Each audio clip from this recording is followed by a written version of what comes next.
কেয়ামতের দিন এক ব্যক্তি আল্লাহর সামনে দাঁড়িয়েছিল। তার হিসাব নেওয়া হলো, তার নেকি ও গুনাহগুলো ওজন করা হলো, কিন্তু গুনাহের পাল্লা ভারী হয়ে গেল। তখন আল্লাহ তাআলা ফেরেশতাদের বললেন, একে জাহান্নামে নিয়ে যাও।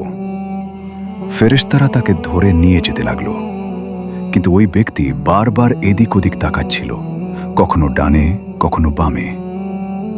আল্লাহ তাআলা বললেন, একে ফেরত নিয়ে আসো। যখন তাকে ফেরত আনা হলো, আল্লাহ তাআলা জিজ্ঞেস করলেন, আমি কি তোমার উপর কোনো জুলুম করেছি? তোমার আমলের হিসাব কি ভুল নিয়েছি? সে ব্যক্তি বলল, না হে আমার পালনকর্তা, আপনি কোনো জুলুম করেননি। আল্লাহ তাআলা আবার জিজ্ঞেস করলেন, তাহলে তুমি বারবার এদিক ওদিক কেন তাকাচ্ছিলে? সে ব্যক্তি উত্তর দিল, হে আমার রব, আমি কখনো ভাবিনি যে আপনি আমাকে জাহান্নামে দেবেন।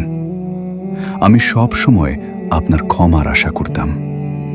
তখন আল্লাহ তাআলা বললেন, যাও, আমি তোমাকে মাফ করে দিলাম।